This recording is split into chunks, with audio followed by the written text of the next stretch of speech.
Baik, Salam, selamat kita berjumpa dalam ibadah penguburan Mama Oma kekasih kita, Oma Ani Hewe pada sore hari ini. Bapak Mama sidang penghiburan yang saya kasihi dalam Tuhan, tema yang akan kita renungkan bersama pada sore hari ini, yaitu kedamaian dalam kenangan. Sekali lagi, kedamaian dalam kenangan. Bapak Mama, hidup ini seperti seutas tali dengan dua ujung. Ujung yang satu adalah kelahiran dan ujung yang lain adalah kematian. Kelahiran memberi sukacita kepada keluarga, walaupun di sela jerit sakit sang ibu dan tangis bayi.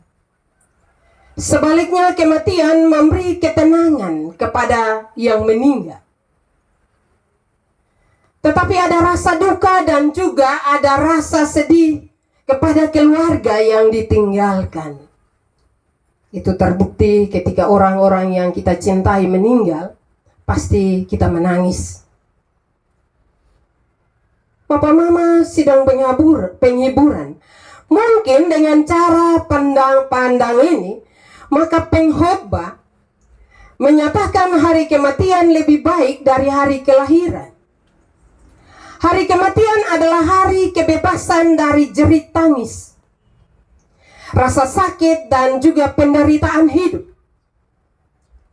Hari di mana secara iman kita meyakini sebagai hari pernyataan cinta kasih Allah kepada masing-masing kita melalui panggilannya bagi kita yang telah dipanggil untuk menghadap sang hadiratnya.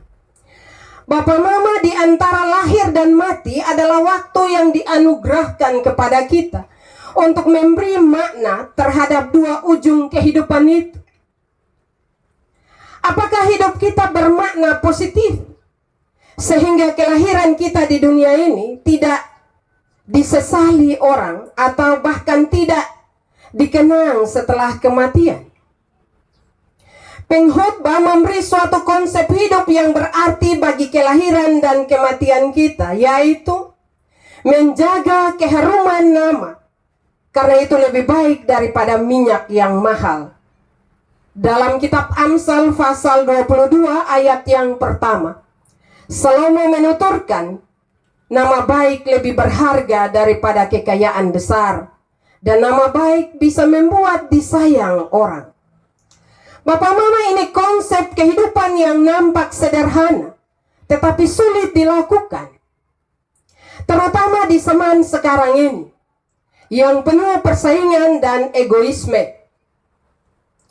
Nama baik, nama yang harum tidak mungkin memberikan penyesalan terhadap kelahiran kita, tetapi sebaliknya akan memberikan kenangan panjang tentang kehidupan kita setelah kita mati nanti.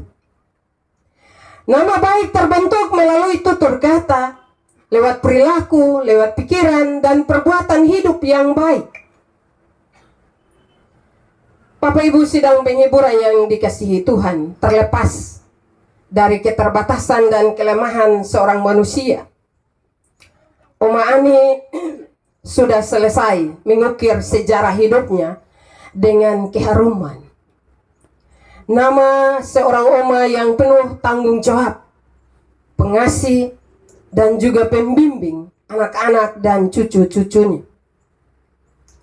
Melihat atau tidak, memahami atau tidak, tetapi oma sudah memberikan cukup bimbingan, cukup nasihat, cukup petua bagi kehidupan keluarga, anak-anak, dan cucu-cucu. Oma telah membuat keharuman nama itu melalui kesederhanaan hidup, tanggung jawabnya, dan ketaatan dalam beribadah, bermasyarakat. Kesan pribadi saya selama kurang lebih satu tahun lebih melayani di Jemaat Getsemani Tarus Timur adalah ajaran tentang ketaatan dan keteladanan hidup dalam persekutuan. Sedikit saya bercerita bahwa Oma ini orang yang rajin beribadah. Dia pagi-pagi sudah dengan rok panjang, baju tangan panjang, dengan lipstick, make up yang pas. Ketika kita lihat itu senang. Di ibadah-ibadah rumah tangga pasti oma juga di sana. Saya pernah berkunjung di rayon sini dan mau syafaat, saya tanya, oma, apakah jemaat ada punya pergumulan doa? Semua omong. Terakhir oma omong, mama pendeta, beta pun pergumulan panjang, beta pergumulan terlalu banyak. Iya, tapi oma kasih tahu sah. Dan oma mulai kasih tahu, tolong berdoa ke oma punya kesehatan, tetapi juga mendoakan anak-anak dan cucu-cucu. Bapak, mama, saudara-saudara yang saya kasihi dalam Tuhan, ini sebuah teladan hidup. Memang tidak terlepas dari manusia, bahwa dia oma pasti juga ada kesalahan-kesalahan. Karena itu bapak, mama, saudara-saudara, oma telah membuat suatu sejarah bagi anak-anak. Keteladanan hidupnya untuk ada bersekutu dengan Tuhan. Keteladanan ini saya berharap agar tidak mati bersama dengan oma, tetapi harus diteruskan oleh anak-anak dan juga cucu-cucu. Selalu setia dengan Tuhan. Walaupun kondisi kehidupan begitu sulit, tetapi tidak menghalangi oma untuk ada dalam persekutuan bersama jemaat Tuhan. Kadang ketika kita mengalami kesulitan hidup, kita akan menjauh dari Tuhan. Tetapi ada satu teladan hidup yang oma tinggalkan. Walaupun dia susah, dia ada dalam berbagai pergumulan hidup, tetapi dia selalu dekat dengan Tuhan. Dengan kesederhanaannya, kalau oma pergi itu, biar terlambat bapak mama, oma akan lurus dan depan. Itu yang saya belajar dari oma. Itu suatu hal yang luar biasa bapak mama. Karena itu bapak mama, saudara-saudara yang saya kasihi dalam Tuhan kita Yesus Kristus, dalam kebersamaan ini, sekali lagi bahwa oma bergantung penuh kepada Tuhan. Bagaimana dengan anak-anak dan cucu-cucu? Apakah sepeninggal oma akan terus bergantung kepada Tuhan? Bapak mama, melalui ungkapan pergi ke rumah duka lebih baik daripada ke rumah pesta, pengkhotbah ingin memberitahukan kepada kita yang hadir di sini untuk memperhatikan peristiwa duka ini sambil merenung arti kehidupan yang kita lakonkan saat ini. Resapi peristiwa duka ini untuk menjadi koreksi kehidupan pribadi kita, agar hidup yang kita jalani sekali lagi dapat memberi makna bagi kehadiran kita di dunia ini dan menjadi bekal bagi kehidupan kita setelah kematian bersama Kristus Tuhan yang telah menyiapkan tempat bagi kita di sorga, di rumah Bapa. Karena itu Bapak Mama, firman ini mau mengajarkan kepada kita, ketika kita ada di rumah duka seperti ini, renungkanlah kehidupan kita. Ketika Tuhan memanggil saya seperti Oma Ani pada sore hari ini, apa yang akan saya pertanggungjawabkan kepada Tuhan? Hal ini menolong kita untuk menata kehidupan yang Tuhan beri bagi kita saat ini, untuk hidup dalam ketaatan kepadanya. Karena kita tidak tahu, Natal kok itu kita masih bacium, masih pegang tangan dengan Oma. Tetapi kita tidak tahu kapan waktunya. Dan saat ini waktunya Oma. Tentu Tuhan memanggil kita kembali dengan caranya, bukan dengan cara kita. Dengan cara Tuhan. Kadang cara Tuhan memanggil kita tidak masuk akal. Kadang cara Tuhan memanggil kita kembali kepadanya, kita tidak menerimanya.